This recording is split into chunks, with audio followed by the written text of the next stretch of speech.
Es hora de hablar de coyuntura económica. Hola, qué gusto darles la bienvenida a este primer episodio del año. Quiero comenzar este episodio 16 informándoles que ya está disponible el boletín Coyuntura Económica número 13, en el que hablamos de la política industrial en México, alcances y limitaciones para el crecimiento estable y sostenido. Y en la descripción de este episodio encontrarán el link de descarga gratuita para que puedan consultarlo.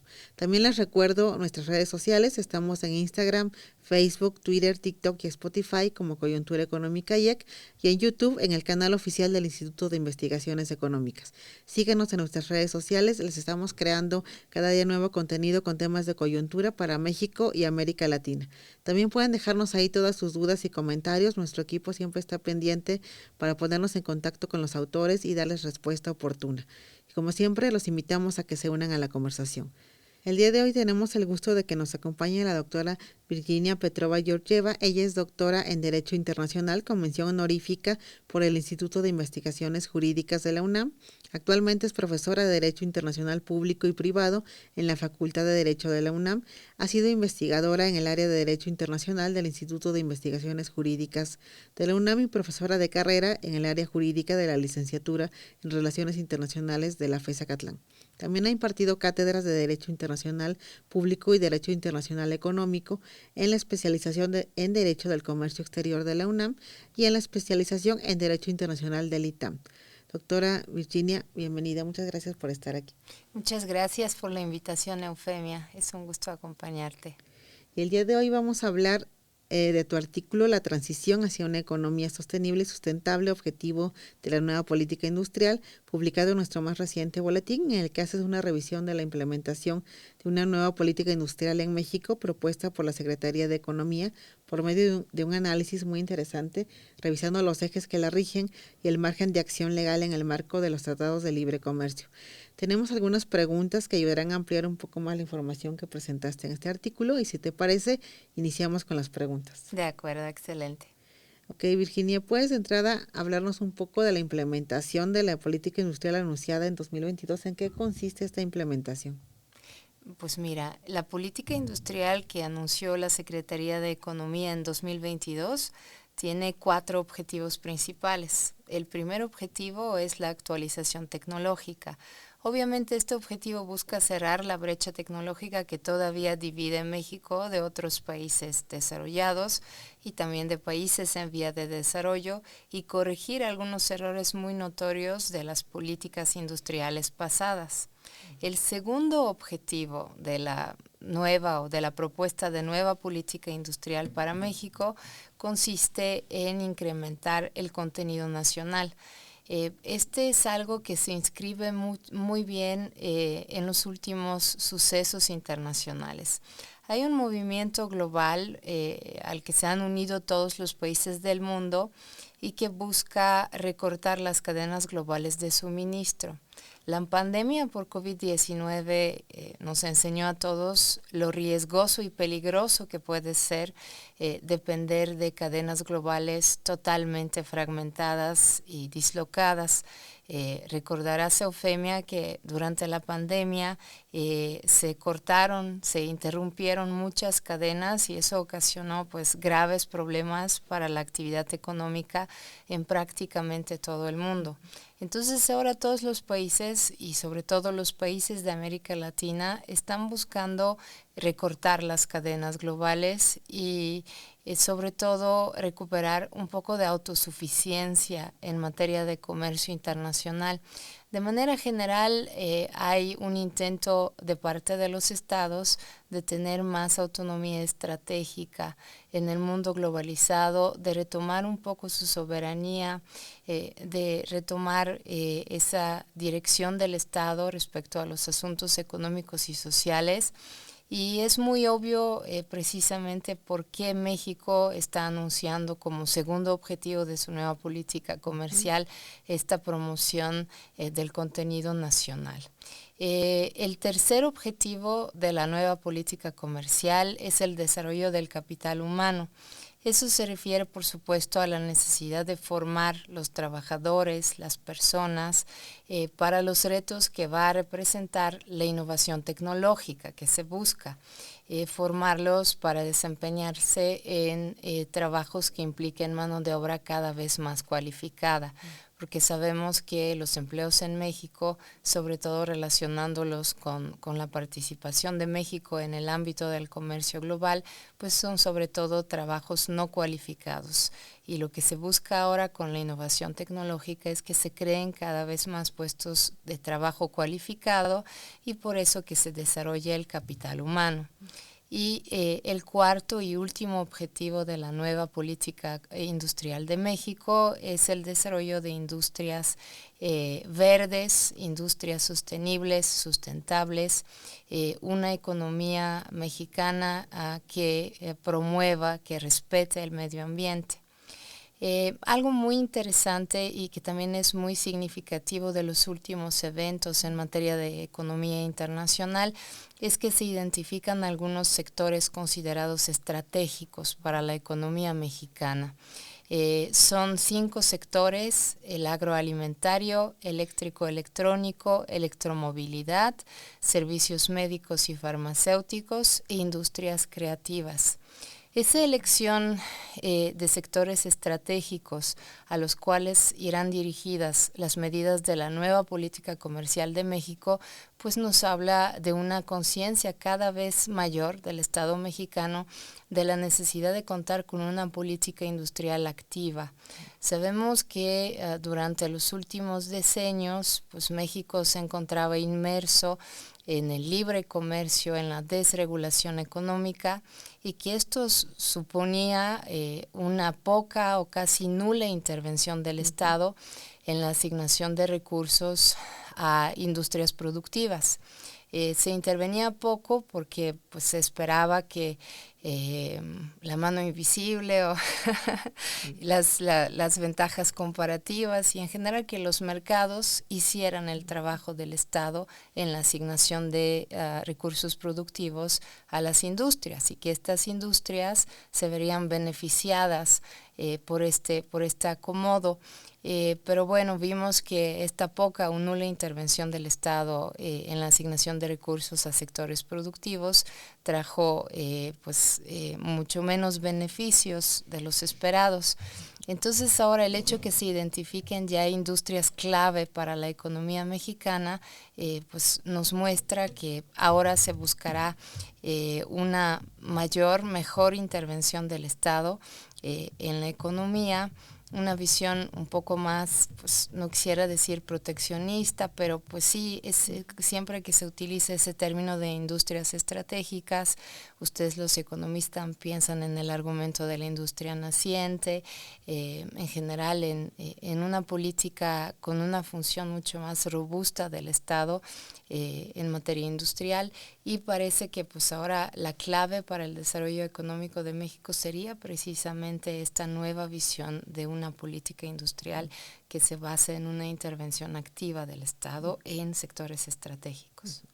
Que creo que es muy importante, ¿no? Porque bueno, sabemos que venimos arrastrando décadas de estancamiento, de condiciones difíciles en todos los ámbitos, esto que también nos hablabas de la economía sustentable, que finalmente es el siguiente paso, ¿no? Porque sabemos que de repente nos enfrascamos solo en lo económico o en lo jurídico, pero más allá de ello, lo ambiental creo que es algo que juega en contra de lo que pueda pasar en todos los ámbitos, ¿no? Económico, ya supimos qué pasó con la pandemia, que era algo inesperado, inusitado y que de pronto trastocó todo, ¿no? Entonces no solo es quizá verlo desde aristas de este tipo, ¿no? Económicas o metodológicas y demás, sino ir más allá, que creo que es lo que tú has analizado también en tu artículo, ver las condiciones que enfrenta el país para, como ya lo decías, hacer frente a estas propuestas o desde qué punto se van a tocar, ¿no?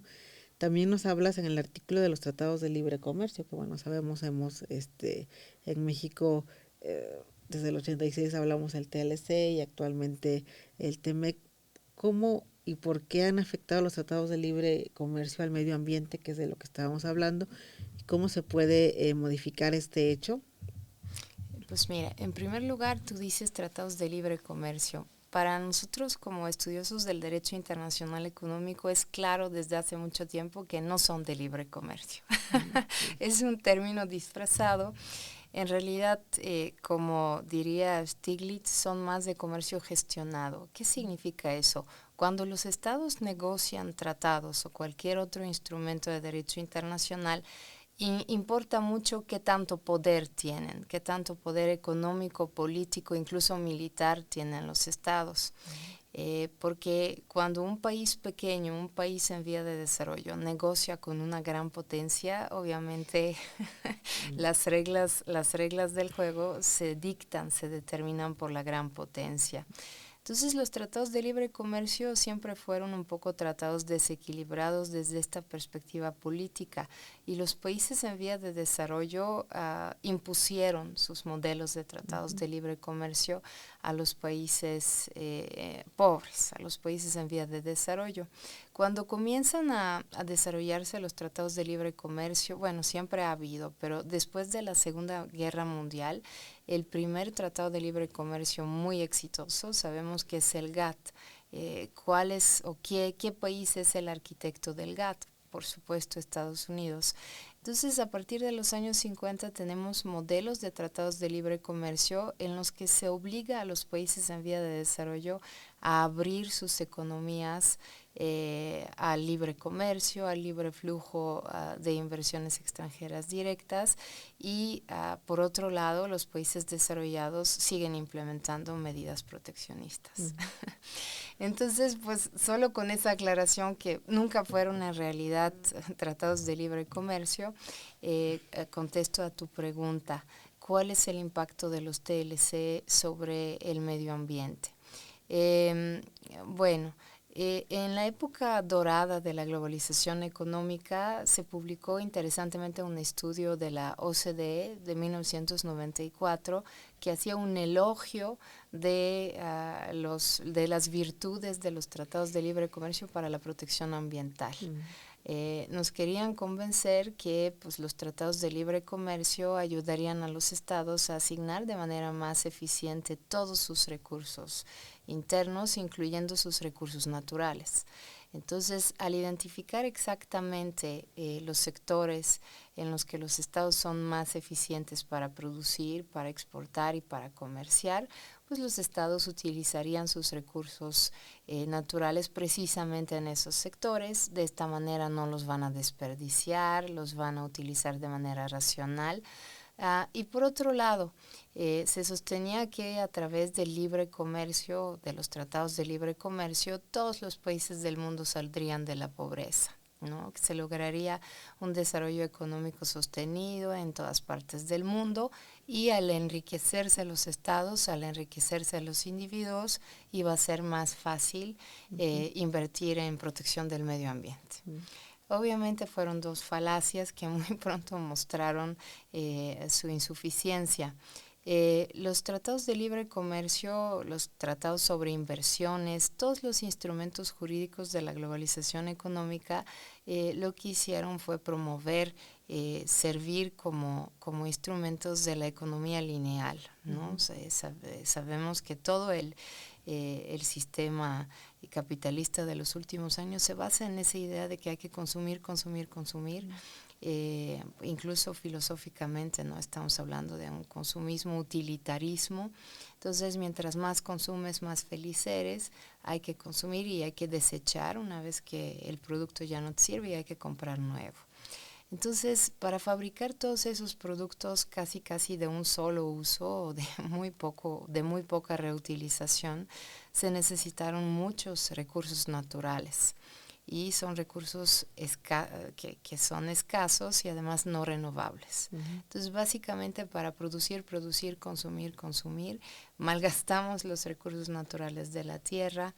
Por otra parte, los métodos de producción se basan todos en energías fósiles y las energías fósiles pues contaminan la atmósfera con los gases de efecto invernadero y han causado el cambio climático.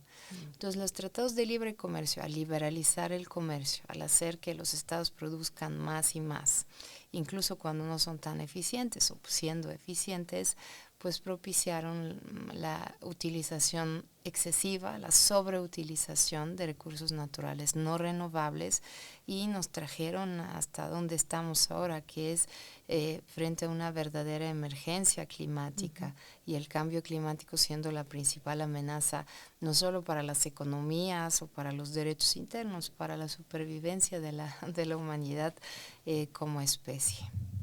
Ese ha sido el impacto. Ahora, ¿cómo se puede remediar ese impacto? Hay que decir que se ha hecho mucho trabajo en esta materia y que hay reformas en los últimos tratados de libre comercio que buscan volver a esos tratados vehículos no solo de promoción del libre comercio, sino también de protección ambiental. Se ha comenzado a incluir en todos los últimos modelos de tratados de libre comercio, capítulos sobre protección del medio ambiente. ¿Qué se busca en esos capítulos? Bueno, en primer lugar se busca promover el comercio de bienes y servicios ambientales. ¿Qué son los bienes ambientales? Pues los bienes ambientales ayudan a remediar algunos daños ambientales. Podemos pensar, por ejemplo, en los calentadores solares, en los paneles solares, en las turbinas eólicas, y en las fábricas o lo que se use para producir biodiesel, biogás, todas esas energías limpias. ¿Y qué son los servicios ambientales? Pues también servicios que permiten mitigar los efectos de la degradación ambiental y los efectos del cambio climático. Por ejemplo, los servicios de alcantarillado, de limpieza de gases de escape, etcétera. Entonces, los tratados de libre comercio, los nuevos, los de última generación, diríamos así, lo que buscan es suprimir los obstáculos arancelarios o no arancelarios al comercio de esos bienes y servicios ambientales para lograr que los estados los produzcan más de manera más barata, que haya innovación tecnológica también en esos bienes y servicios ambientales. En la OMC se está negociando más bien un acuerdo plurilateral, es decir, un acuerdo del cual solo algunos Estados miembros de la OMC serían partes, el acuerdo plurilateral sobre bienes ambientales. La OMC actualmente está en crisis, pero aún así se está haciendo mucho esfuerzo para que este tratado sea adoptado. Y si vemos el nuevo TEMEC, también tiene un capítulo dedicado a protección ambiental y en ese capítulo se incluyen disposiciones que tratan de incitar a los 3 Estados miembros a adoptar más medidas que promuevan el comercio de este tipo de bienes y servicios ambientales. Eso por un lado. Por otro lado, como tú decías, en la pandemia por COVID-19 nos dimos cuenta de muchas cosas y una de esas cosas fue que el comercio y la protección ambiental son íntimamente vinculados y la protección de la salud también está vinculada con el comercio, con la protección ambiental. No podemos seguir luchando contra retos con lentes que buscan corregir la miopía. Es decir, no podemos atacar los problemas desde una sola vertiente. Entonces, ahora lo que se busca es interconectar, hacer estudios sistémicos y conectar los tratados de libre comercio con los tratados ambientales. Y que cuando los estados negocian tratados de libre comercio, puedan repetir, reforzar los compromisos que ya asumieron en virtud de tratados ambientales. Por tratados ambientales, pues estoy pensando, por ejemplo, en la Convención CITES, que busca luchar contra el comercio ilícito de especies de flora y fauna amenazados, en el Acuerdo de París sobre el cambio climático, en la Convención sobre la protección de la biodiversidad. Entonces ahora es muy interesante porque en el TEMEC y en los últimos tratados de libre comercio tenemos artículos que dicen, por ejemplo, y los Estados miembros se obligan a respetar los compromisos que les incumben en virtud del convenio CITES o del convenio sobre la biodiversidad. Y se obligan a no adoptar medidas en materia de libre comercio que tengan impacto negativo sobre la protección de la biosfera, etcétera. Entonces eso también por lo menos muestra una mayor conciencia de los estados en la importancia de no seguir promoviendo un libre comercio a toda costa y de seguir luchando desde el derecho, desde la economía, desde todas las trincheras contra este modelo autodestructor que hemos promovido. Pues sí, Virginia, como bien dices, todo esto hay que tenerlo en cuenta al pensar en políticas que incentiven no solo el crecimiento, sino también combatan problemas ambientales. Todos los tratados que, bueno, no solo en México, sino en América Latina se han implementado, de pronto a la luz de los años se ve como que han jugado en contra a veces del crecimiento por las condiciones en las que viven las distintas economías, pero ahora por lo que nos comentas también en la cuestión ambiental, ¿no? Que ya decíamos no hay que olvidarla y creo que es importante al pensar en establecer políticas industriales, como ya decíamos, tratados e ir más allá no solo de la especificación de este tipo de políticas, sino pensar en las cuestiones ambientales, de salud, como bien ya comentabas. Y en América Latina, decíamos, la situación no ha sido fácil, ¿no? Desde los años 80 de pronto ha habido una recesión que se ha vivido cada vez más y que se ha acentuado ante cada crisis como la que acabamos de vivir del COVID-19. Y haciendo un análisis retrospectivo, a la luz de los años, ¿consideras que el libre comercio, en el caso de México, por ejemplo, que bueno, que ya decíamos, de libre tiene poco, pero digamos los tratados que se han vivido en México, ¿han conllevado una mejor actividad económica en general? La respuesta es 3 veces no. Yo creo que todos los economistas, los abogados coincidimos, solo los políticos no, pues el derecho, la economía y la política sabemos que son los 3 sistemas de una sociedad, pero lamentablemente para ti y para mí muchas veces el derecho le toma la delantera a las verdades tanto de la economía como del derecho. La política le toma la delantera a la economía y al derecho y impone decisiones que no son racionales ni económica ni jurídicamente hablando.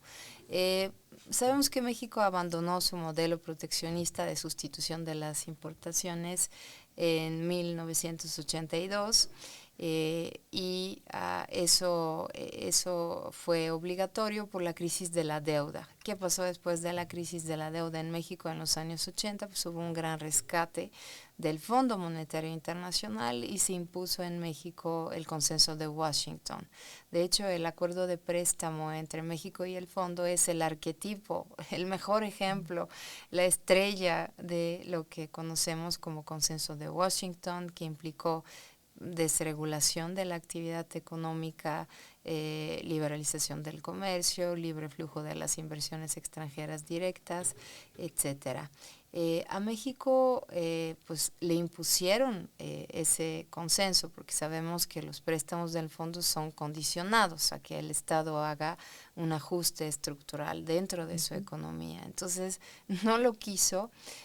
Pero después como que lo aplicó a la letra. Fue un alumno brillante del consenso de Washington, uno de los mejores alumnos del Fondo Monetario Internacional. Entonces, pues se abrió por completo la economía mexicana, se esperaba que esto traería más y mejores empleos, innovación tecnológica, desbordamiento del conocimiento, economías de escala en la producción de bienes por parte de las empresas, externalidades, que México se iba a volver una potencia mundial. En América Latina, país líder, pero esa promesa del consenso de Washington y del libre comercio en general, pues fue falsa. El Fondo Monetario resultó ser un poco un mal samaritano para México desde los años 80 y hasta la actualidad. ¿Por qué? porque México, al entregarse casi por completo a este modelo de libre comercio, no logró mejor asignación de la actividad económica en general. Ok, se crearon muchos empleos, eso es cierto, pero ¿qué tipo de empleos se crearon en la economía mexicana? Decíamos hace rato, principalmente empleos mal remunerados, con salarios paupérrimos, con condiciones laborales malas. Eh, por otro lado, sí hubo crecimiento y el comercio se volvió una parte muy importante del PIB de los estados, pero aunque haya crecido el gran pastel de la economía mexicana, pues después se cortaron muy mal los pedazos del pastel en el interior de la economía. Una de las condiciones catastróficas del libre comercio en México y en todo el mundo en realidad es ese aumento de la desigualdad. Y la desigualdad en todos los ámbitos, desigualdad entre los estados. Algunos se han vuelto ganadores y otros perdedores. El sur muy rico, el norte muy pobre. Digo, al revés, el sur muy pobre, el norte muy rico. Y desigualdad también en el interior de los estados. México llevaba creciendo al 2% anual por cuántas décadas, no se podía crecer más de 2%, pero a pesar de este crecimiento de 2% que podría no parecer tan malo, la mitad de la población mexicana sigue viviendo en condiciones de pobreza. Entonces, pues enorme desigualdad, mala repartición de las rentas generadas por el libre comercio. Luego, con el libre comercio, México se volvió muy interdependiente o muy dependiente de otros países, de sus socios comerciales, y se propició una inmensa dependencia de la economía mexicana hacia la de Estados Unidos. Y eso es algo muy riesgoso y lo pudimos ver con el gobierno de Trump cuando comenzó a hacer amenazas y subir aranceles y literalmente chantajeaba al gobierno de México y le logró torcer la mano en varios ámbitos. Luego otros países jugaron sucio en el ámbito del libre comercio. Sabemos lo que está haciendo China siempre, devaluando de manera competitiva sus monedas, las prácticas del dumping, etcétera. Y en México, como en todos los países del mundo, pues sí, ese libre comercio condujo a esos efectos perversos, menor protección de los derechos humanos, sobre todo derechos económicos, sociales, culturales y ambientales, ¿no? La degradación ambiental, sin duda, en México también se ha visto mucho debido a esta apertura comercial y apertura a las inversiones. Hay que viajar a algunas partes de México en los que operan mineras canadienses, por ejemplo, para darse cuenta de la gravedad de este problema. Entonces, definitivamente no hubo una mejor asignación de la actividad económica en general. Tú como economista, junto con otros como Krugman, Stiglitz, pero me parece que tú eres mejor. Tú me dirás, no, Virginia, pero el libre comercio no tiene la culpa de la desigualdad. El libre comercio lo que hace es pues enriquecer a los países, pero después cómo van a usar esa riqueza en el plano interno. Eso depende más de la política fiscal, que tú estudias mucho también, o de la política social, no de la política comercial internacional. Y claro que sí, pero entonces la culpa, si no es en sí del libre comercio, pues sí sería entonces de los gobiernos mexicanos, que no supieron acomodar bien ese libre comercio en el ámbito interno, ¿no? No supieron repartir bien, no supieron identificar los sectores estratégicos que ahora sí se están tratando de identificar, que implicaban una intervención gubernamental más activa, más proteccionista. Antes de lanzarlos a competir, pues no podían, ¿no?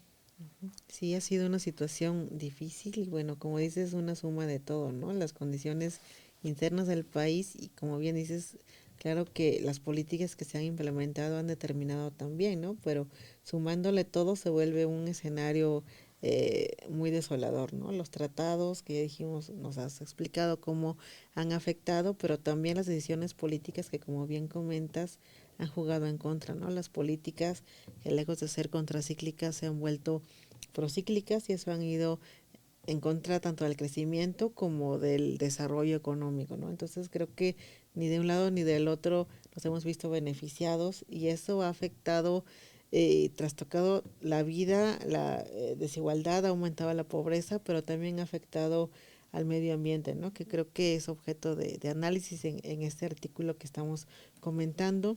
También la política industrial que se espera pues se implemente, se retome y tenga en cuenta todo esto que estamos comentando. Y siguiendo en este orden de ideas, ¿por qué? Bueno, ya lo hemos estado hablando, pero ¿por qué justamente es importante para la política industrial a partir de 2022 lograr industrias sustentables y sostenibles?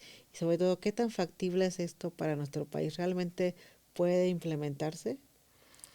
Pues mira, la política es muy ambiciosa en materia de protección ambiental. Se propone adoptar algunas medidas concretas, por ejemplo, trabajar para que en 2030 el 50% de los autos producidos en México sean con cero emisiones de gases de efecto invernadero, aumentar la producción de vehículos eléctricos, no solo autos o coches, sino también para el transporte de carga, para el transporte de pasajeros, desarrollar toda la infraestructura necesaria para que circulen más autos eléctricos en México, crear, construir más de las llamadas electrolineras, que son como las gasolineras, pero para recargar los coches eléctricos.